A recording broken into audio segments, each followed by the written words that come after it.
बचा ले मेरे लोगों को, बचा ले मेरे शहर को।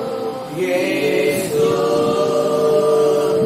तेरी दया से, यीशु तेरी दया से, यीशु तेरी दया से, यीशु तेरी दया से।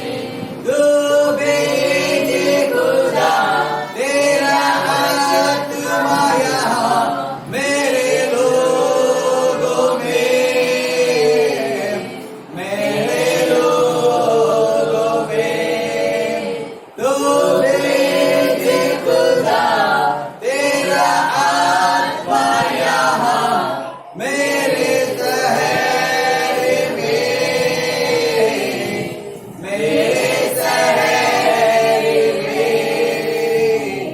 बचा ले मेरे लोगों को, बचा ले मेरे शहर को, बचा ले मेरे लोगों को, बचा ले मेरे शहर को।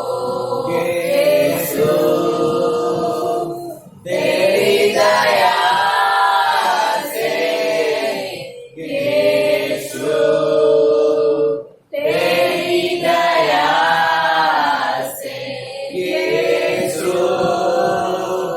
तेरी दया से, यीशु तेरी दया से, यीशु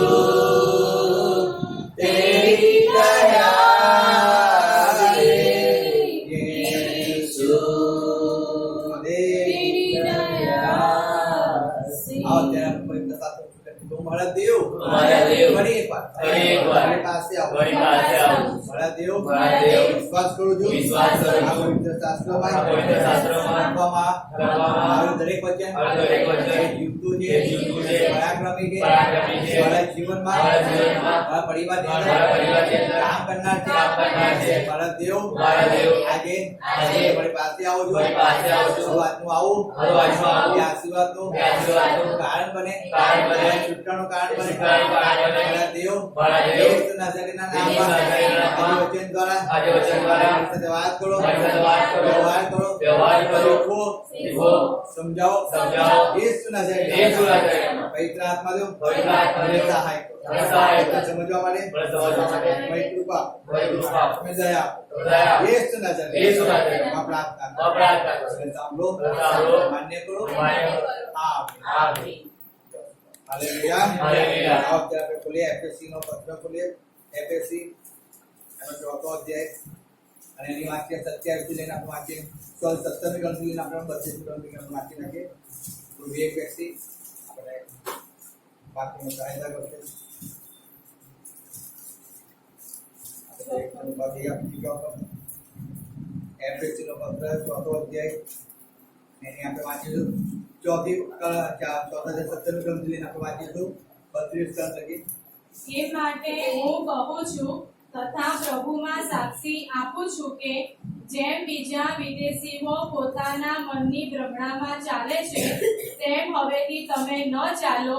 તેઓની બુદ્ધિ અંધકારમય થયેલી હોવાથી અને તેઓના હૃદયની કઠણતાથી પોતામાં જે અજ્ઞાન છે તેણે કરીને તેઓ દેવના જીવનથી દૂર છે। તેઓએ નટખોટ થઈને સર્વ પ્રકારના દુરાચાર કરવાને આતુરતાથી પોતાને લંપટપણાને સોંપ્યા, પણ તમે એ પ્રમાણે ખ્રિસ્તની પાસેથી શીખ્યા નથી। જો તમે તેનું સાંભળ્યું હોય તથા ઈસુમાં જે સત્ય છે તે પ્રમાણે તમે તે વિશેનું શિક્ષણ પામ્યા હો તો કપટ વાસનાઓથી ભ્રષ્ટ થતું તમારી આગલી વર્તણૂકનું જૂનું માણસપણું દૂર કરો અને તમારી મનોવૃત્તિઓમાં નવા ખાઓ અને નવું માણસપણું જે દેવના મનોરથ પ્રમાણે ન્યાયપણામાં તથા સત્યની પવિત્રતામાં સર્જાયેલું છે તે પહેરી લો। એ માટે હું કહું 25 એ માટે અસત્ય દૂર કરીને દરેક પોતાના પડોશીની સાથે સાચું બોલો, કેમ કે આપણે એકબીજાના અવયવો છીએ. ગુસ્સે થાઓ પણ પાપ ન કરો. તમારા ક્રોધ પર સૂર્યને આથમવા ન દો અને શેતાનને સ્થાન ન આપો. ચોરી કરનારે હવેથી ચોરી ન કરવી, પણ તેને બદલે પોતાને માટે ઉદ્યોગ કરીને સુકૃત્યો કરવા, જેથી જેને જરૂર છે તેને આપવાની પોતાની પાસે કંઈ હોય. તમારા મુખમાંથી કંઈ મલિન વચન નહીં, પણ જે ઉન્નતિને સારું આવશ્યક હોય તે નીકળે કે જેથી સાંભળનારાનું કલ્યાણ થાય. કડી ઉદ્ધારના દાતાને સારું તમને મુદ્રાંકિત કરનાર દેવના પવિત્ર આત્માને તમે ખીન ન કરો. સર્વ પ્રકારની બળવાસ, ક્રોધ, કોપ, ઘોંઘાટ તથા નિંદા તેમજ સર્વ પ્રકારની ખુન્નસ તમારામાંથી દૂર કરો.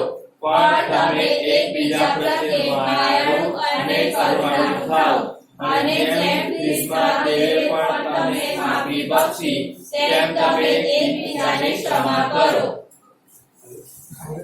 हालेलुया. यहाँ पे हम देख रहे हैं परमेश्वर का वचन हमें जब बता रहा है, यहाँ पे बहुत अच्छी सी बात यहाँ पे आप पूरा एफएसी का 17 से लेके आप जब तक नीचे तक पढ़ते हो वहाँ पे पूरी जगह पे लिखा है कि हमें कैसे जीवन को जीना है. हालेलुया. हमें क्या करना है, हमें क्या नहीं करना है, कैसी बोली को रखना है, हमें कैसे व्यवहार रखना है, हर एक बात यहाँ पे हमें बताई जाती, हर एक बात बताई जाती. लेकिन इसका मतलब क्या है, हमें क्या करना है. यहाँ पे वचन क्या कहते हैं हमें, तो वचन कहते हैं कि सबसे पहले सत्यों को पहचानो. किसको पहचानो? सत्य क्या है, सत्यों को जानो. आप सत्यों को नहीं जानते हो, सत्य को पहचानते नहीं हो, इसीलिए मनुष्य उस तकलीफों के अंदर, उस पीड़ाओं के अंदर, उस वेदनाओं के अंदर जीवन को जीता है जहाँ से वो बाहर नहीं निकल सकता है. हमें इस बात को समझना है कि हमें सत्यों को जानना है. यीशु मसीह वो सत्य है. लिखा है वचन कहते हैं मार्ग सत्य तथा जीवन यीशु मसीह है. यीशु मसीह सत्य है. लेकिन अगर आपको इस सत्य के पीछे चलना है, यानी कि यीशु मसीह के जीवन के अनुसार आपको जीवन जीना होता है, आपको परमेश्वर की इच्छा को पूरी करना होता है, जैसे यीशु मसीह ने परमेश्वर की इच्छा को पूरी किया है. हालेलुया. समझो, हमें हर एक बात के अंदर चपड़ रहना है, हमें हर एक बात के अंदर परमेश्वर को अधीन रहना है, हर एक बात के अंदर परमेश्वर की इच्छा को पूरी करना है. इसीलिए यहाँ पे जब हम एफएसी के अंदर पढ़ते हैं वहां पे लिखा है, जिसमें पता हूँ देखो, इसलिए मैं यह कहता हूँ और प्रभु में जताए देता हूँ कि जैसे अन्य जातीय लोग अपने मन की अनंत रीत पर चलते हैं, तुम अब से फिर से ऐसा न चलो. आप ऐसे मत चलो जैसे अन्य जाति लोग चलते हैं. अन्य विश्वासी लोग वो अपनी इच्छाओं पे चलते हैं, वो अपनी खुशियों को पूरा करते हैं, लेकिन आप परमेश्वर को जानकर आप अपनी खुशियों को पूरा नहीं कर सकते हो. समझो, वो परमेश्वर को नहीं जानते, इसके लिए वो हर एक चीज करते हैं. वो परमेश्वर को नहीं पहचानते, इसलिए वो हर एक जगह पे जाते हैं, हर एक जगह पे कुछ भी करते हैं. आप तो परमेश्वर को जानते हो ना. आप झूठ नहीं बोल सकते हो, आप कपट नहीं कर सकते हो, आप लुचपन नहीं कर सकते हो. आप परमेश्वर को जानते हो, क्योंकि आपका परमेश्वर वैसा परमेश्वर नहीं है. आपका परमेश्वर वो आलतू नहीं है. आपका परमेश्वर वो बेईमान नहीं है. देखो, आपका परमेश्वर चोर नहीं है, वो देखो. आपका परमेश्वर खूनी नहीं है, वो देखो. आपका परमेश्वर जिंदा परमेश्वर है. तो आप क्यों जब लोगों के अनुसार, अन्य विश्वासों के अनुसार आप क्यों चलते हो? क्यों आप उनके जैसे जीवन को जीने की कोशिश करते हो? क्यों वो लोग कुछ भी करते, आप क्यों ऐसा करने की इच्छा रखते हो? वो कहीं पे भी जाते, आप क्यों कहीं पे भी जाने की इच्छा रखते हो? क्यों? वो तो सत्य को नहीं जानते, लेकिन आपने तो सत्य को जाना है ना. अगर आपने सत्य को नहीं जाना होता तो सत्य आपको कभी नहीं मुक्त करता, सत्य आपको कभी नहीं छुड़ाता, कभी नहीं. इस बात को समझो. इसीलिए जब हमें सत्य कहा जाता है ना, जब हमें सच कहा जाता है, तब हर एक मनुष्य को क्या बोलते, पीड़ा होती है, तकलीफ होती है, उसको वेदना होती है. क्यों? क्योंकि उसको सच कहा जाता है. जब आप किसी अंधे को अंधा कहते हो उसको दुख होता है, किसको उसको तकलीफ होती है। जब कोई चर्च में जब कल्चर में आप उसको कहते हो उसको दुख दर्द पीड़ा होती है। रीजन क्या है? उसको सत्य कहा है कि सत्य जब उसको कहते हो ना उसको दर्द पीड़ा होती है, उसको होती है। देखना आप किसी को जब आप सच बताओगे उसको तकलीफ होगी। रीजन क्या है? उसको सच्चा उसको मालूम पड़ेगा कि वो कैसा व्यक्ति है, क्या करता है। लेकिन परमेश्वर का वचन ऐसा कहता है, देखो पढ़ते हैं 18 में क्या लिखा है, क्योंकि उसकी बुद्धि अंधी हो गई है। क्या हो गई है? अंधी हो गई। मैं नहीं कह रहा हूं, वचन कह रहा है। उसकी बुद्धि कैसी हो चुकी है? अंधी हो चुकी है। फिर लिखा है और उस अज्ञानता के कारण जो उसमें है और उनके मन की कठोरता के कारण वे परमेश्वर के जीवन से अलग किए हुए हैं। कैसे किए हुए? अलग की। जो सत्य को एक्सेप्ट ही नहीं करते, जो सत्य को एक्सेप्ट नहीं करता है परमेश्वर उनको अलग करके रखता है। वो अलग ही है। वो उनकी इच्छा पे उनको जीने दो, कोई फर्क नहीं पड़ता है। जैसे जीने वैसे जीने दो, उनको जो करना है वो करने दो, उनको जैसे चलना है वैसे चलने दो, उनको जो करना है वो करने दो। देखो सच ये है, सत्य ये है, सच्चाई यह है। रीजन क्या है? रीजन है कि हम परमेश्वर को नहीं जानते, हम परमेश्वर वचन को नहीं जानते, तो उसको कैसे पहचानेंगे? हम कैसे उसके पास चलेंगे? आप जब परमेश्वर को जान जाओगे तब आपको मालूम पड़ेगा मुझे परमेश्वर के लिए कैसे जीना है। सही में कहता हूँ, परमेश्वर ने जब मुझे और आपको बनाया, जब परमेश्वर ने इस जहां को बनाया, देखो आप पढ़ो उत्पत्ति 1:26 पढ़ो, वहां पे क्या लिखा है? देखो 1:26-27 में क्या लिखा है, पढ़ेंगे क्या है वहां पे। उत्पत्ति 1:26 पढ़ो, क्या लिखा है? અને દેવે કહ્યું કે આપણે પોતાના સ્વરૂપ તથા પ્રતિભા પ્રમાણે માણસને બનાવીએ તથા સમુદ્રના માછલા પર તથા આકાશના પક્ષીઓ પર તથા ગ્રામ્ય પશુઓ પર તથા આખી પૃથ્વી પર તથા પૃથ્વી પર પેટે ચાલનાર સગળા પ્રાણીઓ પર તે અમલ ચલાવે। हालेलुया। હાલેલુયા। सबसे पहले एक बात यहाँ पे लिखा है, फिर परमेश्वर ने कहा, उत्पत्ति 1:26, फिर परमेश्वर ने कहा हम मनुष्यों को अपने स्वरूप के अनुसार अपनी समानता में बनाए। कैसे बनाए? अपने स्वरूप के अनुसार अपनी समानता के अंदर, यानी कि जैसा परमेश्वर है परमेश्वर ने वैसा ही मुझे और आपको बनाया है, वैसा ही बनाया। देखो परमेश्वर सच्चा है और उसने मनुष्य को झूठा नहीं बनाया। परमेश्वर न्याय है और उसने मनुष्य को दुष्ट नहीं बनाया। परमेश्वर है, उसने मनुष्य को राक्षस नहीं बनाया। अगर मनुष्य राक्षस बन गया, उसने मनुष्य को वहां के परमेश्वर को वहां के परमेश्वर ने तो उसके स्वरूप और उसकी प्रतिमा के अनुसार उसने बच्चों पर लोगों को बनाया था। देखो उसने हमें उसके अनुसार बनाया, उसके स्वरूप के अनुसार बनाया और उसने हमें आज्ञाएं दिया। उसने हमें बताया कि हमें कैसे चलना है, हमें क्या करना है, हमें कहाँ जाना है, हमें क्या नहीं करना है। वो हर एक चीज परमेश्वर ने बताई, लेकिन हम वो नहीं करते ना। हमें वो करने की, मनुष्य को करने का तकलीफ होती है, उसको पीड़ा होती है, उसको वेदना होती है, तो परमेश्वर का उसमें क्या गलती है? परमेश्वर ने तो उसके स्वरूप उसकी इच्छा के अनुसार बनाया ना, उसकी प्रतिमा के अनुसार बनाया है, तो परमेश्वर की गलती कहाँ पे है? कहाँ पे? क्यों वो बात हमें नहीं समझते? हम खुद नहीं मानते हैं, हम खुद परमेश्वर के वचन के अनुसार नहीं चलते और फिर पीड़ा आती है, तकलीफ आती है, वेदना आती है, फिर हम कहते हैं परमेश्वर ऐसा है, परमेश्वर ऐसा है। तो हम सच्चाई पे नहीं चले, तो हम जब सच्चाई पे नहीं चलते तो हमारा नुकसान तो हमारा होगा ही। हमें तकलीफ तो होगी, हमें पीड़ा तो होगी ना, होगी, कि हम सच्चाई पे नहीं चलते ना। आप सच्चाई पे चलो ना, आप परमेश्वर की इच्छा को पूरी करो। तो परमेश्वर यहाँ पे कहता है ना, जैसे लिखा है, यहाँ पे लिखा है कि क्योंकि उनकी बुद्धि बंधेर हो गई है और उस अज्ञानता के कारण जो उनमें है और उनके मन की कठोरता के कारण वे परमेश्वर के जीवन से अलग किए हुए हैं। अलग किए हुए, रीजन क्या है? रीजन क्या है?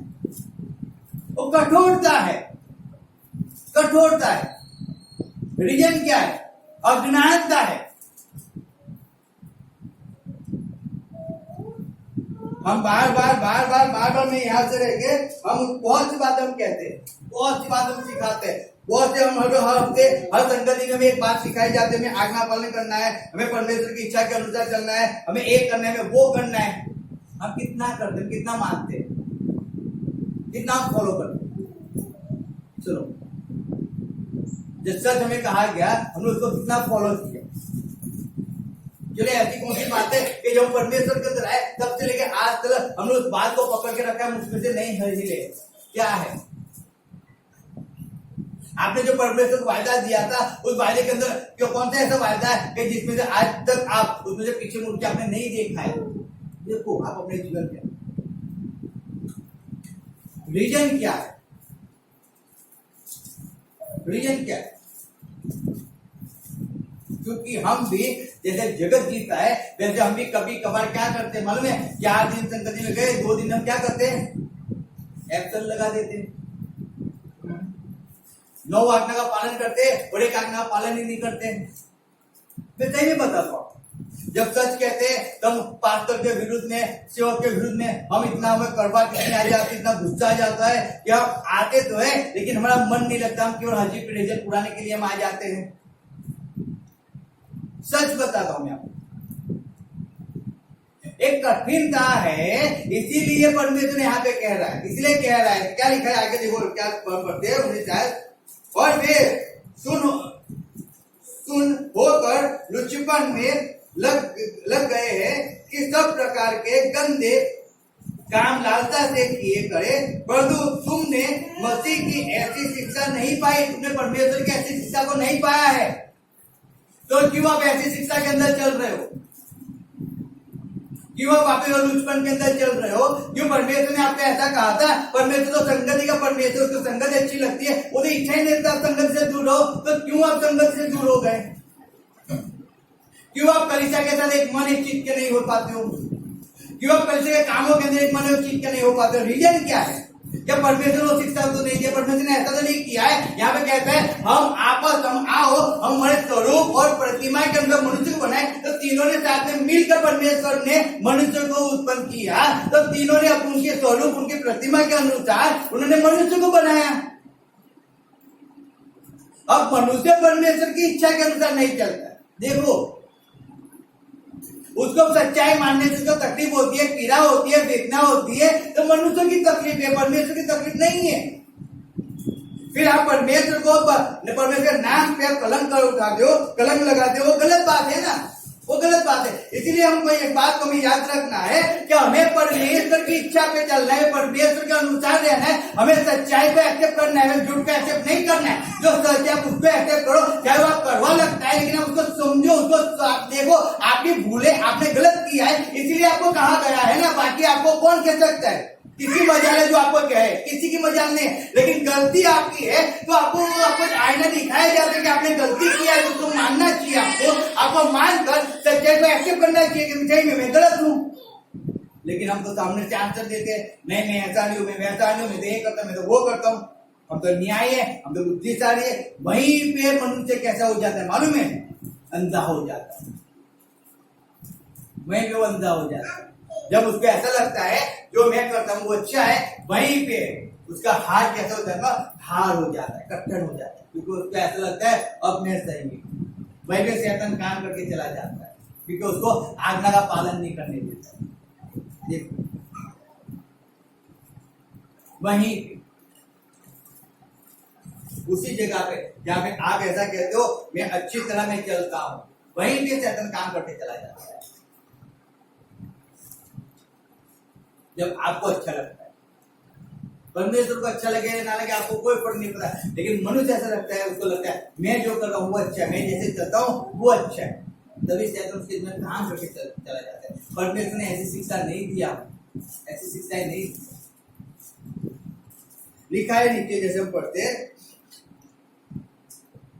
परंतु पर तुमने मसीह की ऐसी शिक्षा नहीं पाई, वरन तुमने सचमुच उसकी सुनी और जैसा यीशु में सत्य है उसमें सिखाई भी गई कि तुम पिछले चाल चलन के पुराने मनुष्य को जो बढ़ने वाली अभिलाषाओं के अनुसार भ्रष्ट होता जाता है उतार डालो।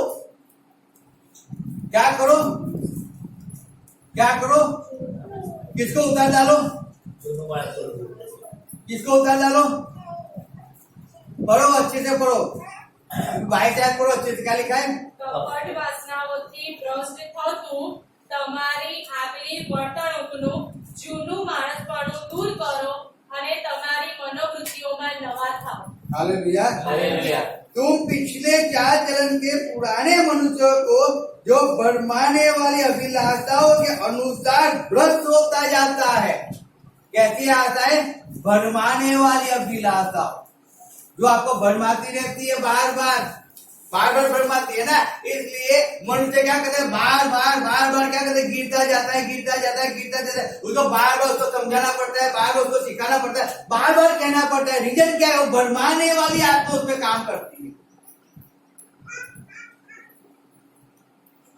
आप वचन को पढ़ो, मैं सही में कहता हूं, सच्चाई यही है कि भरमाने वाली आत्मा भी इस जगत के अंदर काम करती है। ऐसा नहीं है कि केवल पवित्र आत्मा, भरमाने वाली शैतान भी काम करता है। अगर आप परमेश्वर काम करते हो, शैतान भी काम करता है। वो भी आपको परमेश्वर के मार्ग से भटकाना चाहता है। वो भी आपको परमेश्वर की इच्छाओं को ना पूरी करो, आप नाश में चले जाओ, उसकी इच्छा वही है। इसीलिए वो आपको वही चीज समझाता है कि आप जो करते हो अच्छा है और आप उसी के अंदर चलते हो, उसी के अंदर चलते रहते हो। इसीलिए मनुष्य तकलीफ, पीड़ा, वेदनाओं के अंदर आ जाता है। इसीलिए आता है। आप परमेश्वर के मार्ग को पढ़ो। उत्पत्ति 1:4-7 में क्या लिखा है? देखो पढ़ेंगे। उत्पत्ति 4:1 में क्या लिखा है? 4:7 में क्या लिखा है? जो तू सारू करे तो तू माने नहीं सकते तू, और जो सारू ना करे तो पाप तारे द्वारा सताए रहे છે. તારી તરફ તેની ઈચ્છા કરશે ને તે પર તું ધણીપણું કરશે. Hallelujah, hallelujah. Hallelujah. Hallelujah. Hindi में लिखा है, देखो हम पढ़ते हुए हिंदी के अंदर 4:7 में पढ़ता हूँ। देखो, यदि तू भला करे तो क्या तेरी भेंट ग्रहण न की जाएगी, और यदि तू भला न करे तो पाप द्वार पर छिपा रहता है। कहाँ पे छिपा रहता है? द्वार पर छिपा रहता है। सच बात है, गलत नहीं है, सच्चाई है। आप अच्छा नहीं करते हो, आप बुराई में चलते हो, आप गलत करते हो, आप संगति में नहीं रहते हो, आप प्रार्थना में नहीं रहते हो, आप परमेश्वर के कामों में अंदर नहीं रहते हो, और फिर आप ऐसा सोचते हो ये तकलीफ मुझ पे क्यों आई। तो पाप तो द्वार पे छुपा है ना। आप परमेश्वर में नहीं जाओगे तो आपने पाप के लिए द्वार तो खुला रखा है ना। क्यों नहीं समझते हो? आपने अपनी बर्बादी के लिए द्वार तो खुला रखा है, क्योंकि आपने अच्छी बात नहीं की। अच्छा क्या है? परमेश्वर के अंदर जाना, वो सच बात है। उसके अंदर जाओ, आप छुटकारा पाओगे, आप आश्रित रहोगे, आप निरोगी रहोगे। परमेश्वर आपकी रखवाली करेगा, आंख की अनुसार आपकी रखवाली करेगा, उसका दूध आपके चारों ओर रहेगा। लेकिन कब? जब आप उस सच्चाई को मानकर आप परमेश्वर के अंदर जीवन जिया करोगे, तब। ऐसे नहीं, ये सच बात है। पाप द्वार पे छिपा रहता है। जैसे ही आपने परमेश्वर की आज्ञा का अनादर किया, जैसे आपने परमेश्वर की इच्छा को पूरी नहीं किया, वो पाप आपके जीवन के अंदर आ जाता है, मनुष्य के अंदर आ जाता है। और मनुष्य के अंदर आकर उससे कहता है, देख तू बहुत अच्छा कर रहा, देख तू अच्छे से चल रहा, देख तू बाइबल पढ़ लेता है ना, बहुत अच्छा है। ऐसा जरूरी नहीं है ये करना चाहिए, वो करना चाहिए, आज्ञा पालन करना इतना जरूरी नहीं है। तू घर पे बैठता है ना, प्रार्थना तो करता है ना, तू बाइबल तो पढ़ता है ना, तो संगत चर्च में तो चला जाता है ना। जरूरी ऐसा थोड़ी है कि हर संगति में जाना चाहिए, ऐसा थोड़ी जरूरी होता है कि तुमको सुसमाचार भी सुनाना चाहिए। ऐसा कुछ नहीं होता है, ऐसा कुछ नहीं। तो जिसको बोझ दिया है, जो सेवा करते हैं, जो फुल टाइम मिनिस्ट्री के अंदर, वो लोग सुसमाचार को सुनाते हैं। जिसने परमेश्वर का अभिषेक किया है वो सुसमाचार सुना है। तुझे कैसा चिंता करने की जरूरत है, तू अच्छे से चल रहा है, तू परफेक्ट। और मनुष्य उस बात को पकड़ लेता है, पकड़ के क्या करता है मालूम है? उसी के अनुसार चलते रहता है। अब वो पाप उसके अंदर काम तो करने वाला हो गया ना। क्यों? क्योंकि उसने अच्छा नहीं किया ना, उसे परमेश्वर के लिए मार्ग को खुला नहीं रखा, तो किसी और के लिए मार्ग अपने आप खुला हो गया। उसने परमेश्वर की इच्छा को पूरी नहीं किया, वो अपने आप वो किसी और की इच्छा को पूरी करने वाले हो गए। देखो भ्रष्टपनु क्या लिखा है? देखो मैं पढ़ता हूँ, वापस लिखा है कि तुम पिछले चाल चलन के पुराने मनुष्य को जो भरमाने वाली अभिलाषाओं के अनुसार भ्रष्ट होता जाता है, उधार डालो। कहते हैं भरमाने वाली अभिलाषाओं, हालेलुया। उसको उस मनुष्य को उठा के फेंक दो ना। क्यों आप उसको पकड़ के बैठे हो अभी तक? क्यों पकड़ के उसको फेंक दो ना। आप जब परमेश्वर में आए, जब आप परमेश्वर में नहीं थे, तब आप चाहे कुछ भी कैसा भी जीवन जीते थे, आप कैसे भी चाल चलन आपका था, आप कहाँ भी कहीं भी जाते थे, आप कुछ भी करते थे, परमेश्वर को उससे कोई फर्क नहीं पड़ता था। लेकिन आज अगर जब अपने परमेश्वर के अंदर मनुष्य आ जाता है, जब परमेश्वर को आकर अपना जीवन परमेश्वर को समर्पण करता है, बपतिस्मा लेता है, और फिर वो अपनी उसकी पुरानी बातों के अंदर पड़ा रहता है, तो तकलीफ हो जाती है। फिर परमेश्वर काम नहीं कर सकता उसके जीवन में, क्योंकि वो भरमाने वाली आत्मा वो कभी आपको परमेश्वर के अंदर अच्छी तरह चलने नहीं देगी, कभी नहीं चलने देगी। याद रखना, परमेश्वर जब मिस्र में से उनको निकाल के लेके आए इस्राएल को, वो 40 साल तक, वो 40 दिन का सफर था, 11 दिन का सफर था। याद रखो, वो 11 दिन के अंदर परमेश्वर को कनान देश में ले जा सकता था, लेकिन 40 साल तक वो भरमाने वाली आत्मा, वो आज्ञा ना मानने वाली आत्मा, वो विश्वास ना करने वाली आत्मा उनके अंदर काम करती, जिससे परमेश्वर के लिए कुछ भी अच्छा करता था ना, लेकिन वो लोग परमेश्वर के विरुद्ध नहीं चलते। देखो क्यों? जो मांगते थे परमेश्वर ने सब कुछ उनको देते थे, लेकिन वो परमेश्वर विश्वास ही नहीं कर पाते थे, परमेश्वर पीछे नहीं चल सकते थे वो लोग। और फिर क्या हुआ? 20 साल से जितने भी उपयोगी थे सब लोग रण के अंदर मारे गए। 20 साल से कम थे वो लोग कनान देश के अंदर यहोशू उनको लेके आया। तकलीफ कहाँ आती है? जब वो सच्चाई को एक्सेप्ट नहीं करते, तब जब सच्चाई को नहीं पहचाने, तब तकलीफ हमारे जीवन में आती है, तब मनुष्य के जीवन में तकलीफ आती है। क्योंकि आपका उद्धार करने वाला वो एक ही परमेश्वर यीशु मसीह है, जो आपको छुटकारा दे सकता है, जो आपके परिवार को चेंज कर सकता है, जो आपके बेटे को चेंज कर सकता है, जो आपके हस्बैंड को चेंज कर सकता है, जो आपकी वाइफ को चेंज कर सकता है, जो आपके लूलेपन को अच्छा कर सकता है, जो आपके अंधेपन को दूर कर सकता है, जो आपके भेड़ेपन को दूर कर सकता है, वो यीशु मसीह है। लेकिन आप उसको आपको उसमें विश्वास करना पड़ेगा, आपको उसके पीछे चलना पड़ेगा।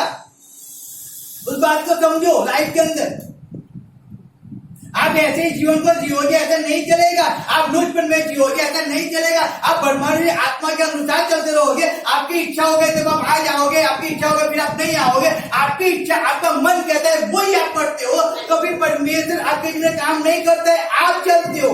कोई आपको चला रहा है और कोई आपको ऐसा आपको कह रहा है कि तू जो करो अच्छा करना, इसलिए आप ऐसे ही जीवन जीते हो, आप आगे बढ़ना नहीं चाहते हो, इसीलिए परिस्थिति चेंज नहीं होती, इसीलिए तकलीफें दूर नहीं होती, क्योंकि आप वहीं के वहीं पड़े रहते हो। देखो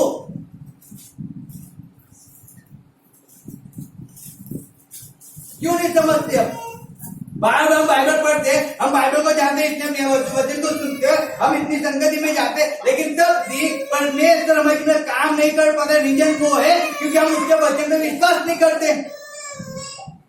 हमें संगति रहना अच्छा नहीं लगता। क्या बार बार प्रार्थना में जाना ऐसा थोड़ी होता है, हम नहीं जाते। तकलीफ वहां भी होती है क्योंकि भरमाने वाली आत्मा आपके जीवन में काम करके चली जाती है और आपको परमेश्वर से मार के दूर कर देती है।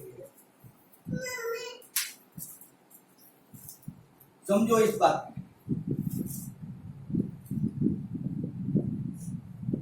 भरमाने वाली आत्मा को उतार के फेंक दो ना। क्यों पकड़ के रखा है? जब आप परमेश्वर में आए तब तो आपने प्रॉमिस किया था कि मेरा परमेश्वर अब तो मैं तेरे लिए जीऊंगा। तो आज क्यों आप अपने लिए जीवन जीते हो?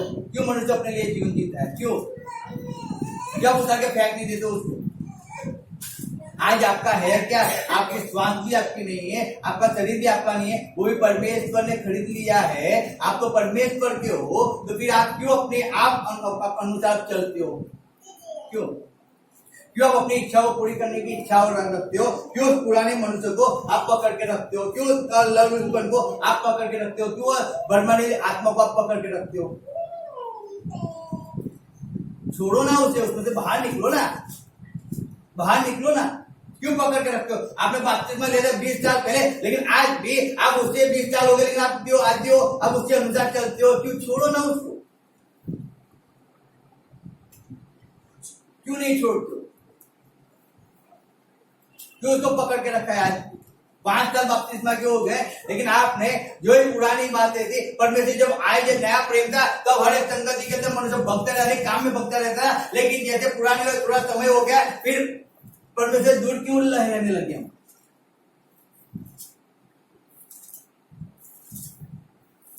क्या भरमाने वाली आत्मा के अंदर इतना सामर्थ है कि आपको परमेश्वर से दूर ले जाती है? नहीं, उसमें सामर्थ नहीं है, लेकिन आप उसको चांस देते हो। इस मनुष्य उसको चांस देता है, इसलिए वो उसके जिम्मे काम करके चला जाता है। बल्कि उसकी ताकत नहीं है कि आपको रोक सके, उसकी ताकत नहीं। लेकिन जब सच आता है ना, मनुष्य को बहुत कड़वा लगता है, गलत लगता है। मैं सही में बता रहा हूं, लेकिन यही सच है, यही सच।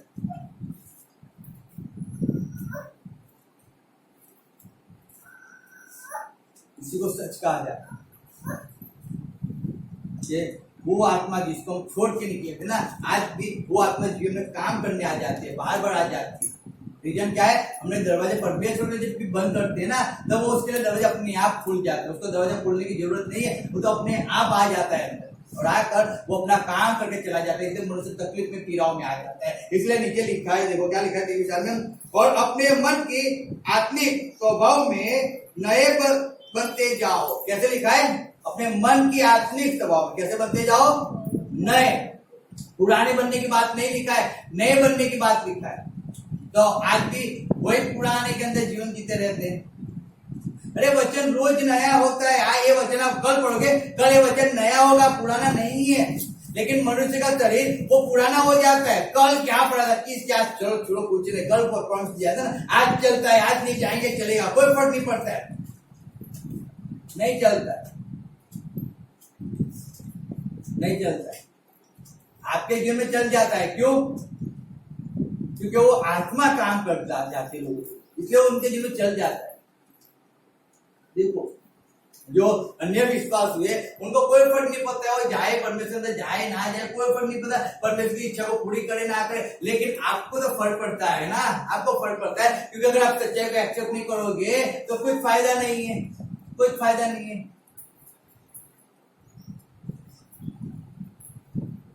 आप परमेश्वर के मार्ग में नहीं चलोगे तो कोई फायदा नहीं है। आप आत्मिकता के अंदर उन्नति नहीं पाओगे, कोई फायदा नहीं है। घर पे बैठे रहे आप आत्मिक जीवन के अंदर नहीं बढ़ पाओगे। मैं लिख के दे रहा हूं, आप घर पे बैठकर आप प्रार्थना नहीं कर पाओगे। मैं लिख के दे रहा हूं, आप घर पे बैठकर 2 घंटे प्रार्थना कर लो, और फिर ग्रुप में प्रार्थना करने की बात होगी ना, आपके मुंह से टूम में निकल जाती है। क्यों? क्योंकि वहां पे लोग ज्यादा होते हैं, इधर प्रार्थना नहीं कर पाते, डर लगता है मैं क्या प्रार्थना करूं। रीजन वही है, क्योंकि हम उस संगत में नहीं जाते, तो हम कहां से सीखेंगे? हम कलीसिया के अंदर नहीं रहते, हम कहां से सीखेंगे कैसे करना होता है, कैसे चलना होता है? हम कलीसिया काम नहीं करते, तो हम कैसे परमेश्वर के अंदर आगे बढ़ पाएंगे? कैसे बढ़ पाएंगे? कैसे परिस्थिति हमारे जीवन से दूर होगी? कैसे होगी? क्योंकि हमें परिस्थिति दूर, हरेक परिस्थिति से दूर हो जाए, हरेक तकलीफ पीड़ा दूर हो जाए, तो उसके लिए पहले परमेश्वर के साथ संबंध बनाना पड़ेगा, उसके साथ हमें रहना पड़ेगा, उसके साथ हमें चलना पड़ेगा ना। वो बरमाली वाले आत्मा को हमें निकाल कर परमेश्वर की आत्मा को हमें हमारे जीवन में एक्टिव करना पड़ेगा, जो हमें हर रोज परमेश्वर के अंदर ले जाती है, हर परमेश्वर का काम करने के लिए हमें उत्तेजन देती है। उस आत्मा को हमें एक्टिव करना पड़ेगा। देखो,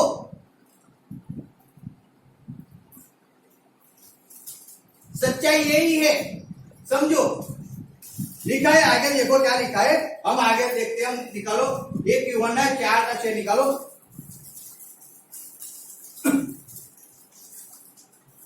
આપણે દેવના છીએ, જે દેવને ઓળખે છે તે આપણું સાંભળે છે, જે દેવનો નથી તે આપણું સાંભળતો નથી। એથી આપણે સત્યના આત્માને તથા ભ્રાંતિના આત્માને ઓળખી શકીએ છીએ। हालेलुया। क्या लिखा है हिंदी में? सिस्टर पढ़ो तो।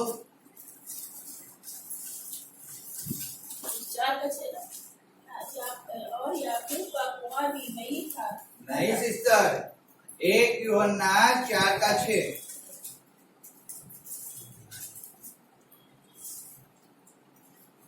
एक मनुष्य परमेश्वर की ओर से, यूहन्ना 1:4। 4:6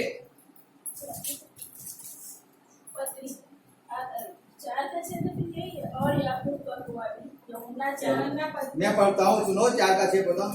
हम परमेश्वर के हैं, जो परमेश्वर को जानता है वह हमारी सुनता है, जो परमेश्वर को नहीं जानता वह हमारी नहीं सुनता। इसी प्रकार हम सत्य की आत्मा और ब्रह्म की आत्मा को पहचान लेते हैं। हालेलुया। हालेलुया।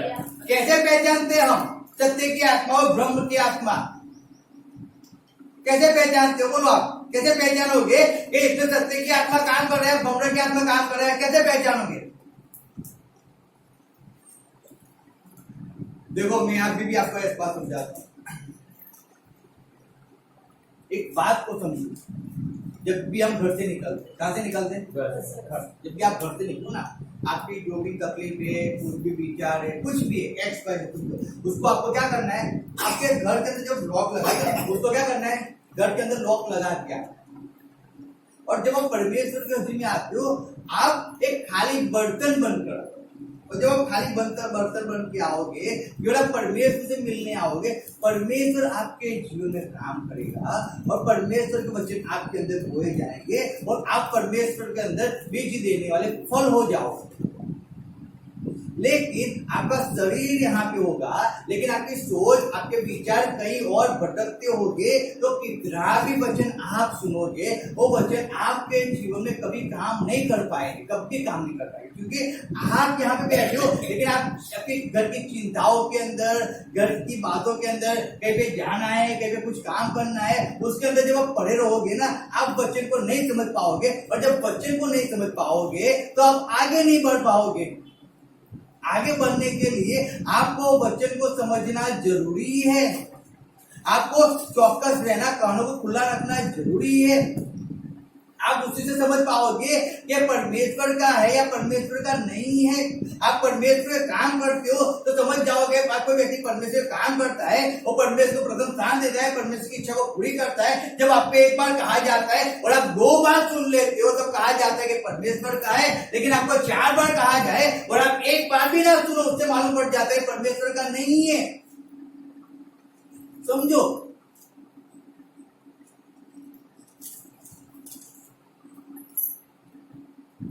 वचन कहता है, जैसे मैं वापस पढ़ता हूं, देखो क्या लिखा है 46, हम परमेश्वर के हैं, जो परमेश्वर को जानता है वह हमारी सुनता है, जो परमेश्वर को नहीं जानता वह हमारी नहीं सुनता है। हालेलुया।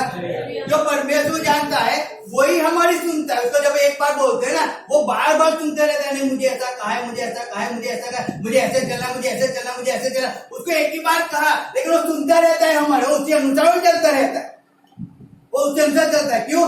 क्योंकि वो परमेश्वर का है, वो परमेश्वर का है।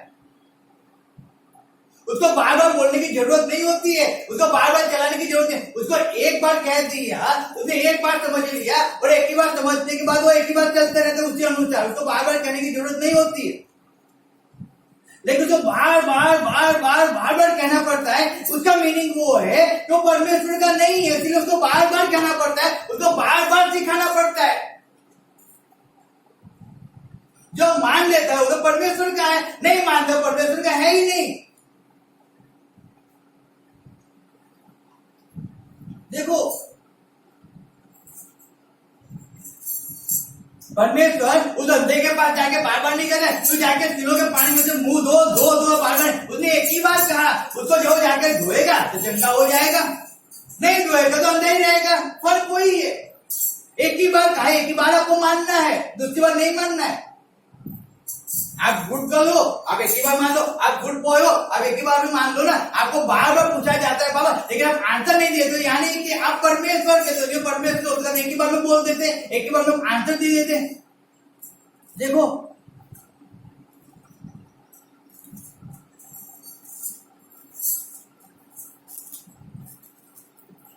फर्क वहां पे होता है। मनुष्य को वहीं से जाना चाहता है, वही कहेगा आज्ञाकारी कौन है। आपको एक बार कहा और आपने एक ही बार में सुन लिया, आप एक ही बार में उस काम को कर लिया। लोग कहेंगे नहीं है, कितना परमेश्वर का कितना विश्वास है, कितनी आज्ञा का पालन, कितना अधीन रहता है। भाई परमेश्वर का है सही में, लेकिन बार बार आपको उसको कहना पड़ता है। और तब भी वो हटी लाइन बन के वो उसके अंदर चलते रहता है। तो हम कहीं भी बहुत जगह पे जाते हैं, हम कई बार कहते हैं ये ऐसा है, वैसा है, ये ऐसा है, वैसा है। फिर जब उसके वो लोग होते हैं ना, फिर हम जब उसको कहते हैं ना, वो उनके विरुद्ध में हो जाता है।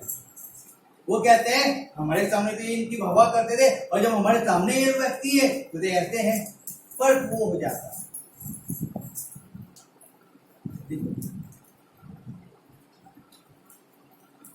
रीजन क्या है? रीजन क्या है? मानते नहीं है, इसके लिए मानना जरूरी होता है। परमेश्वर के वचन के अनुसार जो कहा जाता है उसको मानना जरूरी होता है। आपकी तकलीफ कैसी भी है, परमेश्वर को उससे कोई फर्क नहीं पड़ता। मैं आज भी कहता हूँ, लेकिन आप परमेश्वर के लिए क्या करते हो, फर्क वहां पे पड़ता है। आप परमेश्वर के कितना कैसे जीवन जीते हो, वहां पे फर्क पड़ता है। आप कैसी हालात के अंदर, कैसी परिस्थितियों के अंदर परमेश्वर के अंदर आते हो और परमेश्वर की कितनी इच्छा को पूरी करते हो, वहां पे फर्क पड़ता है। उस बात को समझो अपने जीवन में। आप अपना काम छोड़कर आप परमेश्वर के काम में पहले रहते हो, परमेश्वर वहां पे फर्क पड़ता है कि नहीं, ये मेरा बंदा है क्योंकि मुझसे प्रेम करता है और पहले मेरी इच्छा को पूरी करता है। बाद में वो अपने काम में लगा रहता है, बाद में अपने जीवन को आराम देने में लगा रहता है, बाद में अपनी खुशी को पूरी करने में, लोग मेरी खुशी को पूरी करता है, परमेश्वर वहां पे देखता है।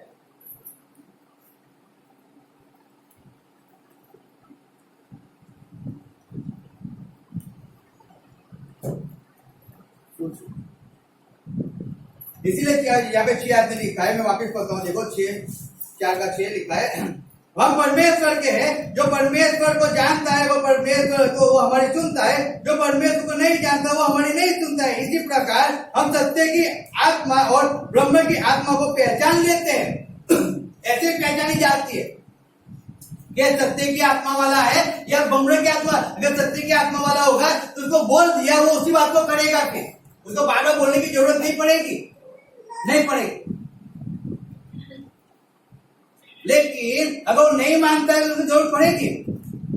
मैंने आपको कहा कि जब मैं बीमार हालत में था, मुझे कब नहीं कहा था, लेकिन मैं वचन को जानता था। इसी परिस्थिति के अंदर मुझे परमेश्वर की सेवा करना है, मुझे परमेश्वर का काम करना है, मुझे संगति में जाना है, मुझे चर्च में जाना है, मुझे समाचार को सुनाना है, मुझे परमेश्वर की इच्छा को पूरी करना है। तो मैं उस परिस्थिति के अंदर, बीमार हालत के अंदर, मैं यहाँ से जाके मुंबई मीटिंग में जाते थे, मंदा में मीटिंग में जाते थे, यहाँ से नडियाद में आनंद में बाइक लेके मैं 3-3, 4-4 सवारी को बिठा के लेके, जहाँ मुझे अकेले को बैठने में तकलीफ होती थी, पीड़ा होती थी, वहां में मैं 2-2, 3-3 जन को मेरे पीछे बिठा के मैं लेके जाता था वहां पे मीटिंग के अंदर। मैं वापस आऊंगा कि नहीं आऊंगा वो मैं सोचता, मैं जाता तो, लेकिन मैं वापस जिंदा आऊंगा कि नहीं आऊंगा मुझे वो नहीं मालूम होता था। लेकिन मैं यहाँ से लोगों को लेके जाता था। रीजन क्या था? रीजन वही था कि मुझे परमेश्वर की बात को सुनना है। मैं वहां पे जाऊंगा और परमेश्वर वचन को सुनूंगा। नहीं मिलती थी जानकारी, बहुत काम किया परमेश्वर का, नहीं मिली, लेकिन 3 साल के बाद परमेश्वर ने दिया। तो 3 साल परमेश्वर ने मुझे देखा, तपाता था, लेकिन 3 साल के अंदर ऐसी संगति नहीं थी जिसको मैंने छोड़ दिया। कहीं पे भी संगति में हम जाते, हर संगति के अंदर, चर्च के अंदर, हर एक प्रार्थना के अंदर हम लोग जाते,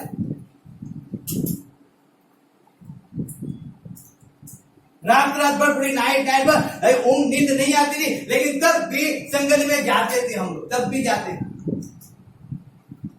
पेट में दर्द हो, सीट में दर्द हो, इतनी खराब परिस्थिति हो, लेकिन तब भी परमेश्वर काम से कभी अपने मुख को नहीं घुमाया, कभी नहीं घुमाया। रीजन क्या है? कि वहीं से तो जाना जाता है ना कि आपके अंदर सत्य की आत्मा है या ब्रह्म की आत्मा है।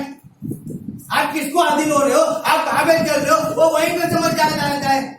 आप किसके आज्ञा का पालन करते हो, वो वहीं पे समझ आ जाता है। देखो क्यों नहीं समझते?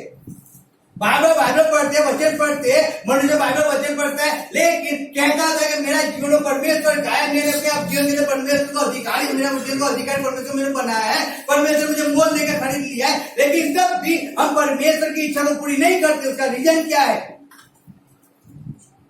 जब तुम्हें बार बार कहना पड़ता है तो उसका रीजन क्या है? तो बमरे की आत्मा, वो हमें परमेश्वर के मार्ग में नहीं चलने देती।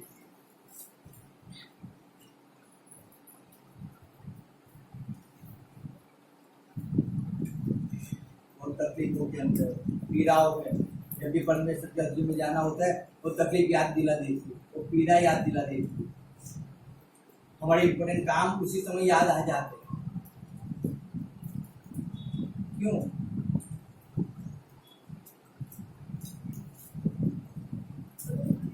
क्यों? आत्मा काम करती है ना। जैसे सत्य की आत्मा काम करती है, जैसे ब्रह्म की आत्मा काम करती है। उस परिस्थिति के अंदर जब आप सत्य ये है कि आप उस परिस्थिति के अंदर ऐसी तकलीफों के अंदर जब अगर आप परमेश्वर के पास आओगे, संगति में रहोगे, तो याद रखो वो परिस्थिति आपके जीवन से हमेशा के लिए दूर हो जाएगी, आपको छुटकारा मिलेगा। लेकिन वो ब्रह्म की आत्मा आपको नहीं छुटकारा देना चाहती है, वो आपको छुटकारा नहीं पाना देना चाहती है, वो आपको उस बंधन में बांध के रखना चाहते हैं। इसीलिए वो किसी को परमेश्वर के पास नहीं आने देती है, वो आपको आगे बढ़ाना ही नहीं चाहती है, वो आपके जीवन को आशीषित करना ही नहीं चाहती है। तो फिर उसी आत्मा के अंदर मनुष्य रहता है, इधर सच्चाई को एक्सेप्ट नहीं करता है, इसलिए नहीं करता है। इसलिए जब उसको सच कहा जाता है ना, उसको दर्द होता है, उसको पीड़ा होती है, वो कड़वाहट लेके पास्टर के विरुद्ध में वो चलते रहते हैं, उनके माइंड इतनी कड़वाहट होती है कि वो बात तो करते हैं लेकिन उसके अंदर वो आनंद और खुश नहीं होती। जब भी उनको कुछ भी कहा जाए वो उसके विरुद्ध में ही करते हैं। रीजन क्या है?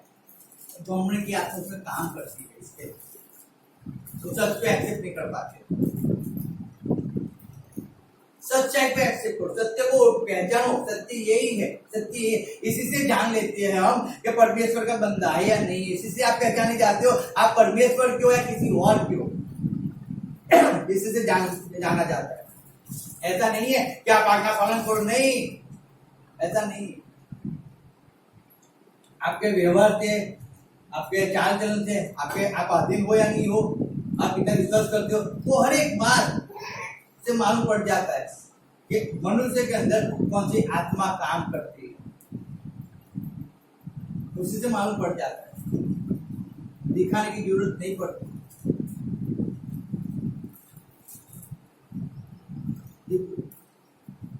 हमें उस बात को समझना है हमारे जीवन में, हम परमेश्वर के, आप परमेश्वर के बच्चे हो, जब परमेश्वर हो तो परमेश्वर की बातों को सुनो, उसके अनुसार चलो, सत्यता के अंदर रहो। आप घासी की आत्मा को नहीं पाए हो, शैतान की बच्ची आप नहीं हो, समझो। परमेश्वर ने आपको मोल देकर खरीद लिया है, तो परमेश्वर की इच्छा को पूरी करो ना। आप परमेश्वर के मार्ग में चलो। आप क्यों तकलीफों की परिस्थिति हार कर आप परमेश्वर को छोड़ देते, उसके कामों को छोड़ देते हो? क्यों? मुझे बताओ कि आप परमेश्वर के हजूर में नहीं आओगे और आपके घर के कामों के अंदर, आप जगत के कामों के अंदर, आप अपने जॉब के कामों के अंदर पड़े रहोगे, तो क्या वो काम आपको चंगाई देके चले जाते हैं क्या? क्या आपको छुटकारा देते हैं क्या? आपके घर में शांति आती है क्या? वो बात हम अच्छी तरह जानते हैं, कुछ फार पता है, तो क्यों परमेश्वर के पास परमेश्वर काम नहीं करते? क्यों नहीं करते हो? क्यों परमेश्वर के हजूर में आ नहीं आते हो?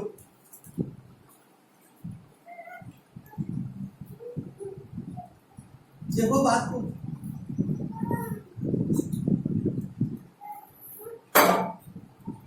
को समझो लाइफ के अंदर, आगे बढ़ो, वृद्धि पाओ। लिखा है, देखो यहाँ पे निकालो, वापिस निकालो, एफएससी 4 निकालो, सत्य 26 आदमी का लिखा है, 4 का 26। ગુસ્સે થાઓ પણ પાપ ન કરો, તમારા ક્રોધ પર સૂર્યને આતંકવા ન દો અને શૈતાનને સ્થાન ન આપો। हालेलुया।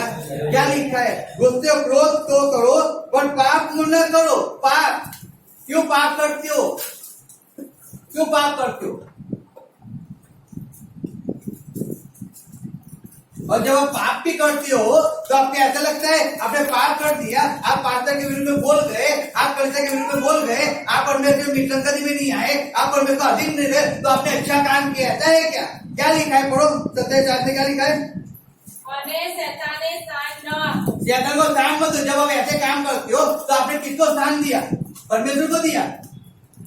किसको स्थान दिया? अरे बोलो, किसको स्थान दिया?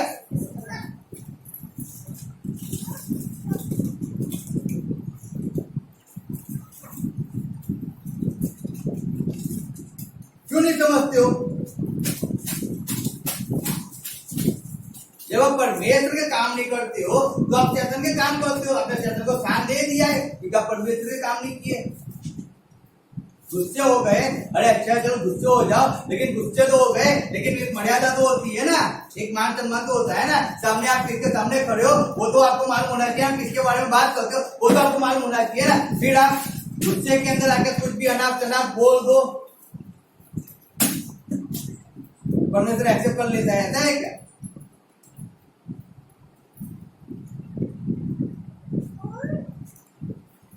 तकलीफ पीड़ा वेदना के अंदर मुझसे आ जाता है, क्योंकि उसके अंदर कौन वास करता है फिर?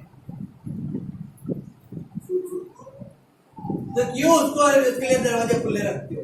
क्यों बंद रखो ना अपने दरवाजे, क्यों उसके लिए खोलते हो? परमेश्वर में चलो ना, उसकी इच्छा को पूरी करो, उसकी आज्ञा का पालन करो। लिखा है, जब हम आगे पढ़ते हैं देखो क्या लिखा है,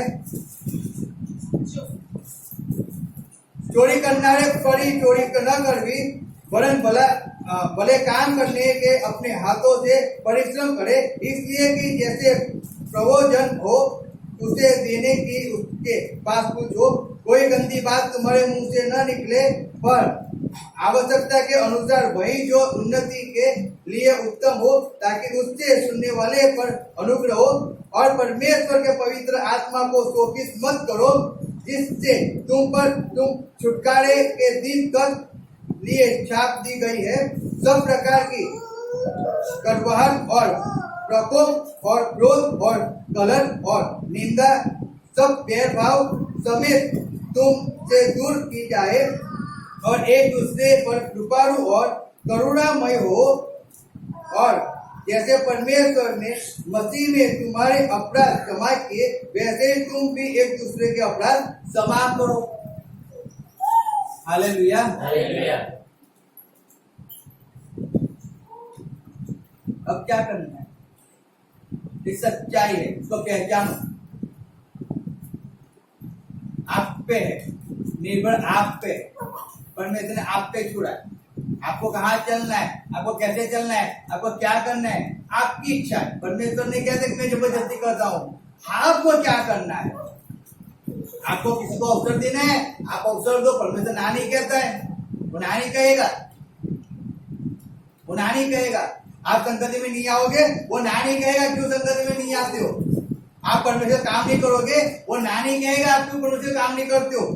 देखो, आप परमेश्वर राज्य के लिए कुछ ही नहीं करोगे, वो ना नहीं कहेगा आपको कि क्यों नहीं करते हो, कुछ ही नहीं कहेगा वो।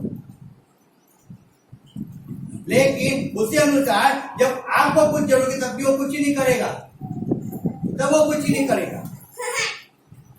तो जैसी करनी वैसी भरनी, जैसे आप बोओगे वैसे ही आप काटोगे, भी वैसे ही काटोगे, कोई फर्क नहीं पड़ता है।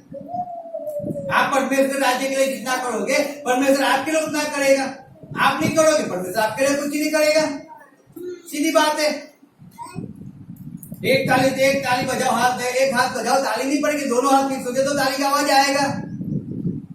तो आप कहो परमेश्वर का हाथ एक साथ हो जाए तो आवाज तो आएगा, 100% आएगा। लेकिन आप अकेले मारते रहोगे, परमेश्वर का हाथ ही नहीं होगा तो कोई फायदा नहीं है। हम अच्छे से समझते भी है, नहीं समझते। हम पढ़े लिखे लोग हैं, हम ज्ञानी लोग हैं, बुद्धिशाली हुए, बीए किए हुए बैठे हुए यहाँ पे, लेकिन एमए किए हुए बैठे हो ना।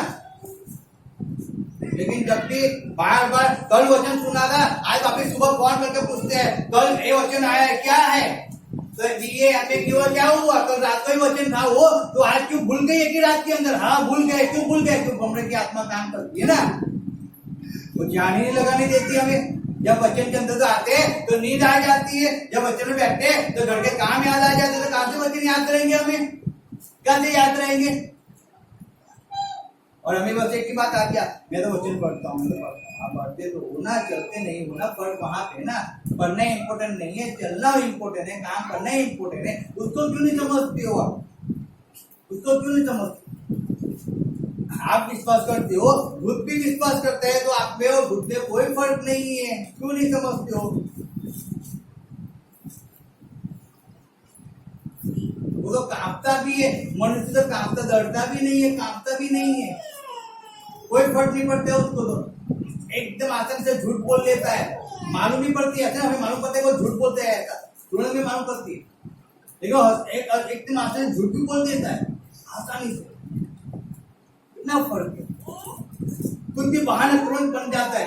क्या बात है, हमें बहाना बनाने में सोचना पड़ता है, बनाए या ना बनाए, और वो बना देते हैं। अब बना देंगे तो परमेश्वर शायद नाराज ना हो जाए, तकलीफ ना हो जाए, तो हम उससे जो सच है वही बोल देते फटाक देके। और यहाँ तो बहाने भी ऐसे बना लेते हैं, मालूम ही नहीं पड़ता है, तुरंत ही बहाना उनके मुंह पे ही होता है। घर से सोच के आती यही बोलना है और कुछ ही नहीं बोलना है। देखो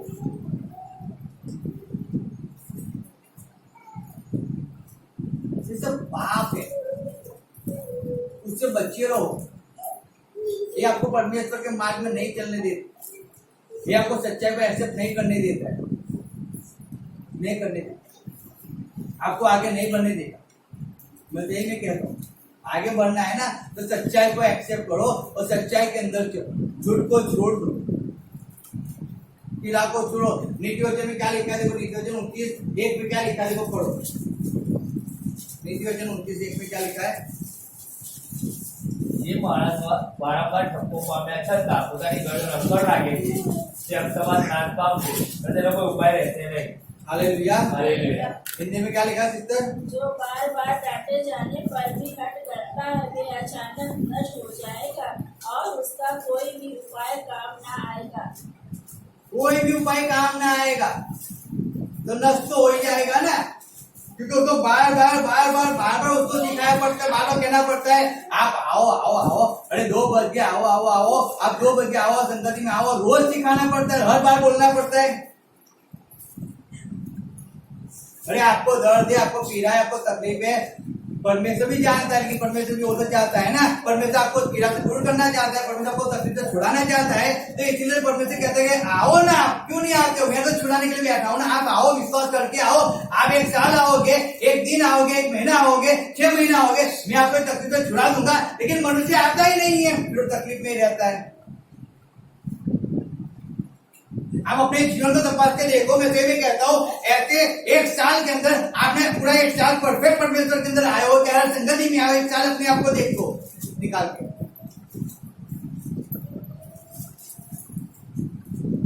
ये स्कूल नहीं है, स्कूल था तो सुबह उठने में देरी हो गई तो नहीं जाना है, चलो चलो मेहमान आ गए, मामा आ गए तो स्कूल में नहीं जाना है, चलो चलो आज बुखार आ गया तो स्कूल में, वो स्कूल का टाइम था तो छुट्टी गिरा देते, स्कूल नहीं है। वहां पे आपके टीचरों को कोई फर्क नहीं पड़ता था, उस टीचरों को आप जाओ ना जाओ कोई फर्क नहीं पड़ता था, परमेश्वर को फर्क पड़ता है। आप नहीं आ जाते हो कलीसिया के अंदर तो परमेश्वर को फर्क पड़ता है, जब परमेश्वर काम के अंदर नहीं जाते हो परमेश्वर को फर्क पड़ता है। परमेश्वर आपका छुटकारा उसी समय करने वाला होता है, लेकिन उसी समय आप क्या करते हो मालूम है? परमेश्वर से मुंह घुमा लेते हो और घर पे आराम करते रहते। तो जो परमेश्वर आपको छुटकारा देना चाहता था ना, वो छुटकारा आपका कायम हो जाता है। तो परमेश्वर उसी समय छुड़ाना चाहता था आपको, वही समय आपको चंगाई देना चाहता था, उसी समय परमेश्वर आपको ऊंचा उठाना चाहता था, लेकिन आपने परमेश्वर को काम नहीं करना चाहिए। क्यों? क्योंकि आप परमेश्वर उस समय नहीं है ना, उस आत्मा ने आपको रोक लिया, चलेगा मत जाओ, कोई फायदा नहीं है, 1 दिन छुट्टी गिरा दो, शरीर को आराम दे दो, 1 दिन बहुत काम पड़ा है उस काम को निपटा दो, 1 दिन बात में तो काम पड़ाइए, बात में जाते रहना।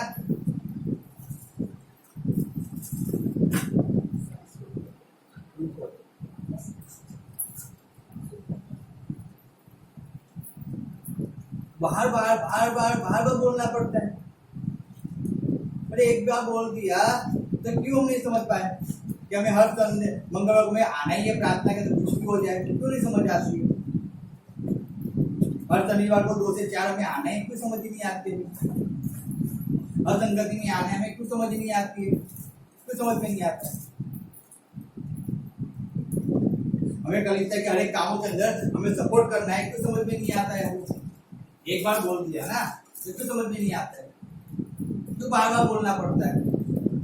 आप परमेश्वर के लिए कुछ नहीं करोगे, चिंता मत करो, कोई फर्क नहीं पड़ता है। परमेश्वर तो अपने लिए कैसे कैसे रास्ता तो निकाल ही लेगा ना, परमेश्वर का काम किसी मनुष्य से अटका नहीं है।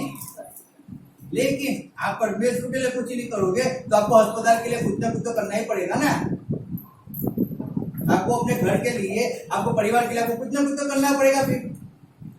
फिर मनुष्य रोता है, दांत पीसता है, पैसा गिर गया, पैसा बर्बाद हो गया, दवा करने इतना पैसा चला गया, तो चले जाएगा। रीजन क्या है कि आप परमेश्वर के लिए कुछ ही नहीं करते हो, आप परमेश्वर राज्य के लिए कुछ नहीं करते हो, परमेश्वर की सेवा के लिए आप कुछ नहीं करते हो, आप अपनी इच्छा को पूरी करने में आप सब कुछ करते हो। तो सिंपल ही बात है, आप परमेश्वर भी देते हो, जिनको से ऐसे देते हो, आपको बुरा नहीं देते हो, तो सीधी बात है कि आपका पैसा तो कहीं ना कहीं जाएगा ना, चोर तो आके लेके चला जाएगा ना, अस्पताल में जाएगा, गलत जगह पे यूज हो जाएगा।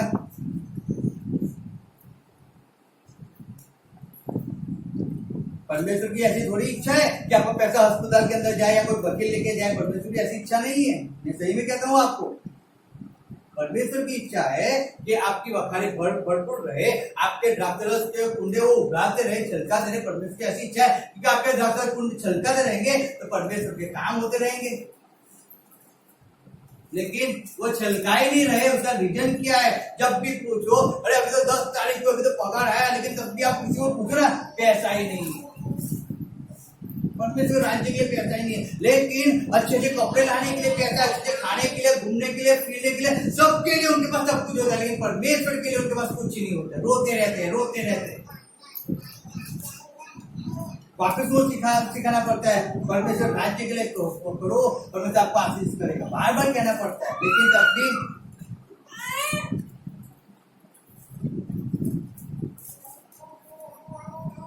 सच्चाई यही है कि जब आप परमेश्वर के लिए करोगे ना, परमेश्वर आपके लिए करेगा। जब आप परमेश्वर की सोचोगे, परमेश्वर आपकी सोचेगा। आप परमेश्वर के राज्य की बात नहीं सोचोगे, परमेश्वर हमारे लिए नहीं सोचता है कि हमें उसकी परवाह नहीं है, तो हमारी परवाह क्यों करे? समझो, अगर आपका कोई फ्रेंड है, आपका रिश्तेदार है ना, आप अपने रिश्तेदार के लिए कुछ करोगे तो ही वो आपके लिए कुछ करते हैं। आप उसको 1 गिलास पानी पिलाओगे तो आपको पानी पिलाते, अगर आप नहीं पिलाओगे ना, वो भी आपको पिलाने नहीं आने वाले। क्यों नहीं समझते हो ऐसा? क्यों नहीं समझते हो? क्यों सच्चाई को एक्सेप्ट नहीं करते हो? आप करो एक्सेप्ट सच्चाई को और परमेश्वर के अंदर चलो, उसकी इच्छा को पूरी करो ना।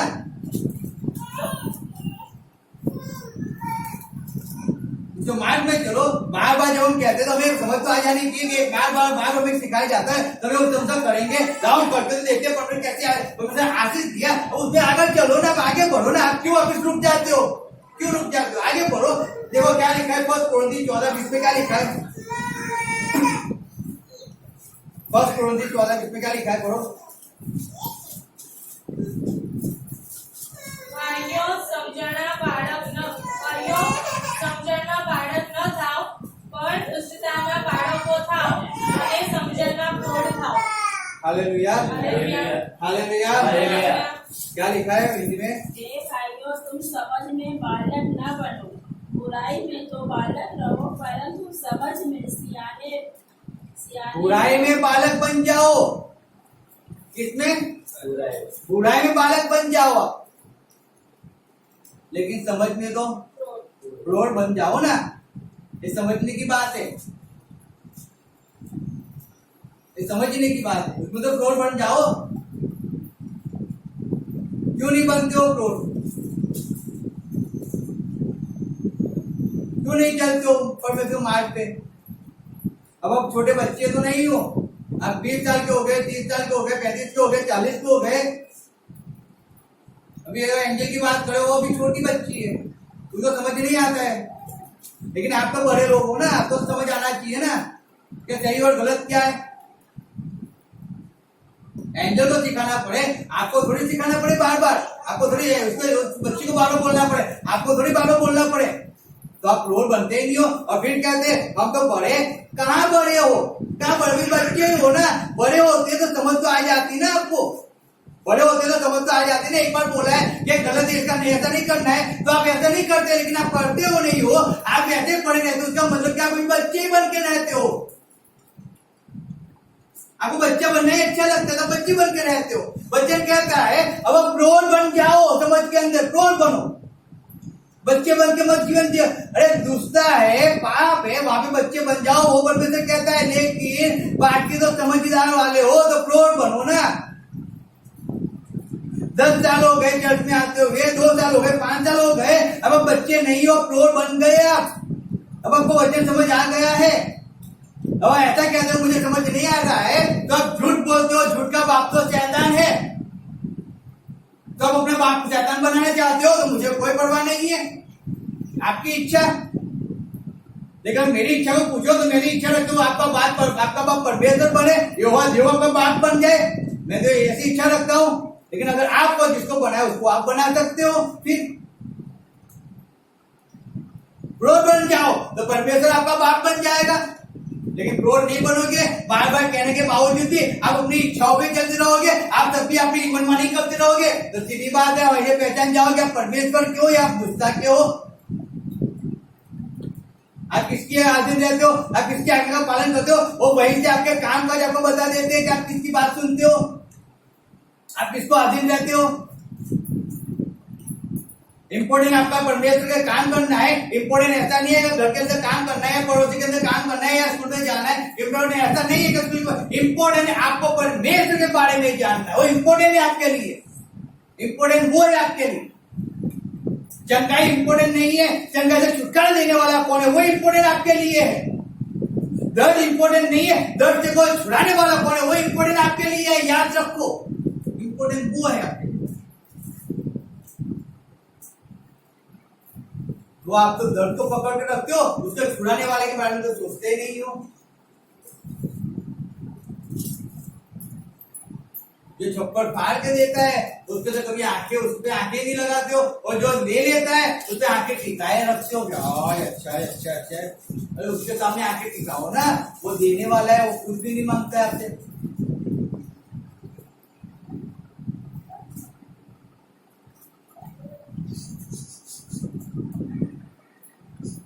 देखो, जब तक हम परमेश्वर को नहीं जानते थे, हम नए विश्वास होते तब तक चलता। आज आप नए विश्वास नहीं हो, आज आप परमेश्वर को जान चुके हो, आज आप परमेश्वर को पहचान चुके हो, उनको क्या अच्छा लगता है क्या अच्छा नहीं लगता है, वो हर एक चीज आपको समझ आ गई।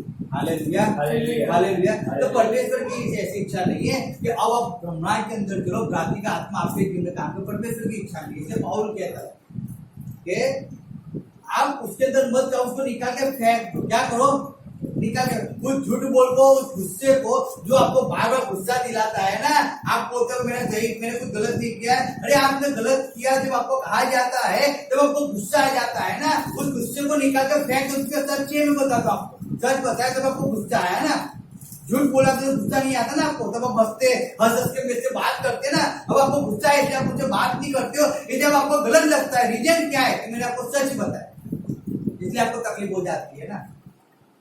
तो परमेश्वर वचन कहता है उसको निकाल के फेंक दो, पुराने मनुष्य को निकाल के फेंक दो, जो गुस्सा लेके आता है उसको निकाल के फेंक दो। जो आपको परमेश्वर के मार्ग से भटकाता है उसको निकाल के फेंक दो। परमेश्वर वचन वो कहता है फेंक दो, आज निकाल दो।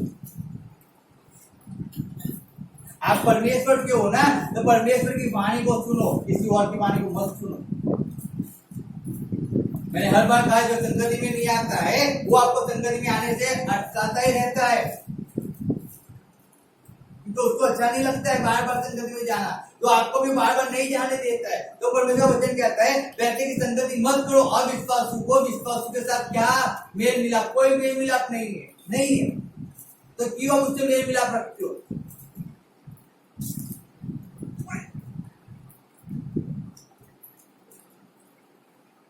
जो आपको परमेश्वर की आज्ञा का पालन करने नहीं देता है, चाहे वो बाइबल पढ़ता है, चाहे वो प्रार्थना करता है, कुछ भी करता है, लेकिन आपको परमेश्वर की इच्छा पे नहीं चलने देता है, तो नुकसान किसका है, आपका है, परमेश्वर का नहीं है। क्योंकि आप तो परमेश्वर जानते हो ना, आपको तो मालूम है ना कि मुझे ये करने से मेरा कितना फायदा होने वाला है, ये करने से मैं कितना आगे बढ़ूंगा, तो आपको वो करना चाहिए ना। आज क्यों बंद हो गए किसी के कहने से, क्यों बंद हो जाए, क्यों आप परमेश्वर को अधीन नहीं रहे, क्यों? ऐसी तो शिक्षा परमेश्वर हमें नहीं दिया है, ऐसा ज्ञान तो परमेश्वर हमें नहीं दिया है, ऐसी बुद्धि तो परमेश्वर ने हमें नहीं दिया है। मेरा परमेश्वर ऐसी बुद्धि नहीं देता है, मैं सही में कहता हूँ। कोई और देता है तो मुझे नहीं मालूम है।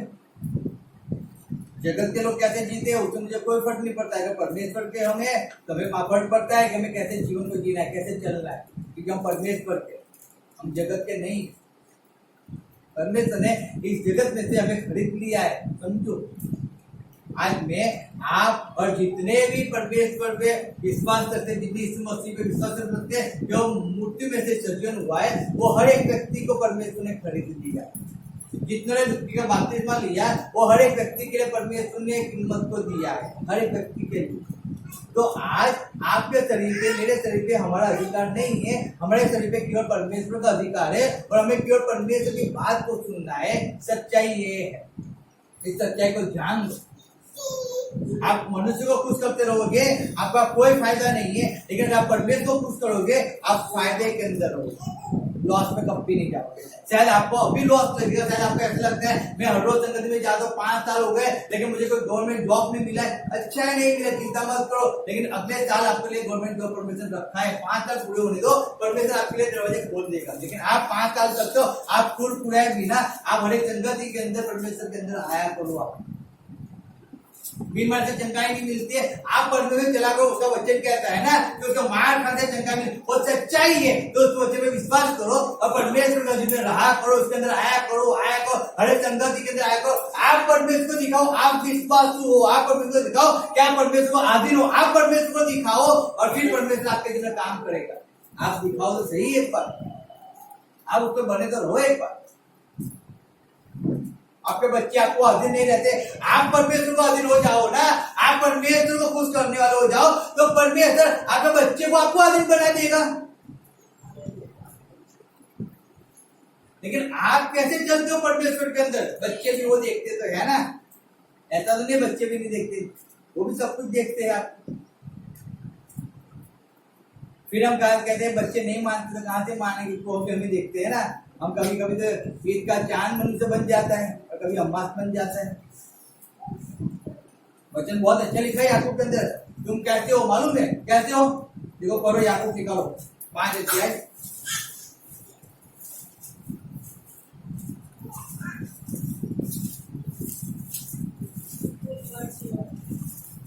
पढ़ो 5 का पढ़ो 14 पढ़ो। कैसे हो? તો કાલે શું થશે એની તમને ખબર નથી, તમારી જિંદગી સાના જેવી છે, તમે તો ધુમ્મર જેવા છો, તે થોડી વાર દેખાય છે અને પછી અદૃશ્ય થાય છે। कहते हैं कभी कभी दिख जाते हो बाद में अदृश्य हो जाते हो, मालूम ही नहीं पड़ती है।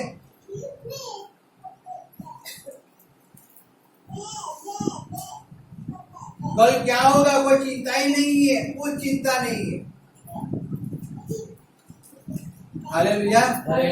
તો પણ કાલે શું થશે એની તમને ખબર જ નથી। તમારી જિંદગી શાના જેવી છે? તમે તો ધુમ્મર જેવા છો જે થોડી વાર દેખાય છે પછી અદૃશ્ય થઈ જાય છે। जब तक डांट पड़ती है तब अच्छे हो जाते हो और फिर वापस तो बैटरी लो हो जाती है, वापस अपनी मनमानी में कंगाल हो जाते हैं। फिर वही ऐसा आराम करो, फिर जब लाएंगे लगेगा कि वो हमें डांट आई अब मुझे कहा गया है वापस चलने वाले हो गए। ऐसा नहीं होता है। हालेलुया। हालेलुया। नहीं धुम्मर जैसे मत बनो, कभी दिखता है कभी नहीं, ऐसा मत बनो। कभी काम करते हो फिर नहीं करते, ऐसा मत बनो, ऐसे मत बनो। मैं सही नहीं कहता, अगर परमेश्वर ऐसा बन जाएगा तो फिर तकलीफ हो जाएगी हमें, फिर हमें तकलीफ हो जाएगी। अगर परमेश्वर ऐसा बन गया तो ऐसा मत बनाओ परमेश्वर को, मैं सही में कहता हूं मत बनाओ। उसके साथ ईमानदारी से चलो, उसके अधीन उसका अधीन रहो। भ्रांति को आत्मा को निकाल के फेंक दो अपने जीवन में से, जो आपको परमेश्वर से दूर ले जाते हैं वो हर एक बात को अपने जीवन से निकाल कर फेंक दो। संगति में रहा करो, परमेश्वर कामों के अंदर बने रहो, परमेश्वर की इच्छा को पूरी किया करो। मैं तय में कहता हूँ जो भी वचन के अनुसार आता है उसको एक्सेप्ट करो, उसके अंदर चलो, उसके अंदर चलो, तब आप कहा जाओगे आप परमेश्वर के पुत्र हो। हालेलुया। हालेलुया। आज का वचन वही हमें सिखाता है कि हमें सत्य को जानना है, सत्य कैसे उसको पहचानना है। सत्य यही है, अगर आप सत्य के अनुसार चलोगे, आप वचन को फॉलो करोगे, आप आज्ञा का पालन करते रहते हो, आप परमेश्वर को अधीन रहते हो, उससे आप जान जाओगे। तभी लोग कहेंगे ये परमेश्वर का बेटा है, परमेश्वर का दास है, परमेश्वर की दास है, एक को परमेश्वर अल्लाह कुछ नहीं देता है, ये परमेश्वर को ही पूछता है, परमेश्वर की इच्छा को पूरी करता है, तब कहा जाओ। लेकिन आप किसी बात के लिए परमेश्वर के में जाना बंद करोगे, वही से मालूम पड़ता है आप परमेश्वर का नहीं। हालेलुया। हालेलुया। पौलुस ऐसा ही इच्छा रखता है, परमेश्वर की इच्छा है कि हम परमेश्वर के अंदर परमेश्वर के बच्चे बन जाए। हालेलुया। आपके पास परमेश्वर का वचन आया है, आपको परमेश्वर ने अपने बच्चे बनाया है। मेरी इच्छा नहीं है कि आपके जीवन के अंदर भ्रांति का आत्मा काम करे, मेरी इच्छा है आपके अंदर परमेश्वर का आत्मा काम करे, आपके अंदर पवित्र आत्मा काम करे, आप फ्री हो जाओ, आप छुटकारा पाओ, आप परमेश्वर काम करने वाले हो जाओ, आप चंगाई को पाओ, आप आनंद पाओ, आप शांति को पाओ, आप परमेश्वर के बड़े बड़े काम करने वाले हो जाओ। वो परमेश्वर की इच्छा है। देखो, आप परमेश्वर को अधीन रहोगे, परमेश्वर आपको अधीन रहेगा। याद रखो, आप परमेश्वर के काम करोगे, परमेश्वर आपका काम करेगा। कोई भी ऐसी चीज की आपको कभी कमी गति नहीं होगी, कभी नहीं होगी, कभी नहीं होगी। आप सच्चाई से वचन को एक्सेप्ट करोगे और वचन के अनुसार चलोगे, वही वचन आपके जीवन में काम करेगा और आपके हर एक बंद दरवाजे को वही वचन खोल देगा। याद रखो, जो डॉक्टर ने ना बोला होगा वो हर एक रिपोर्ट यीशु मसीह के नाम से चेंज हो जाएगा। उस बात को याद रखो। लेकिन आप जब वचन पे चलोगे, जब आप सच्चाई को एक्सेप्ट करोगे, इसीलिए यीशु मसीह मारा गया, तीसरे दिन जी उठा। सच्चाई आप उस पर विश्वास करो, उसके अनुसार। Hallelujah, hallelujah. आए हम आपको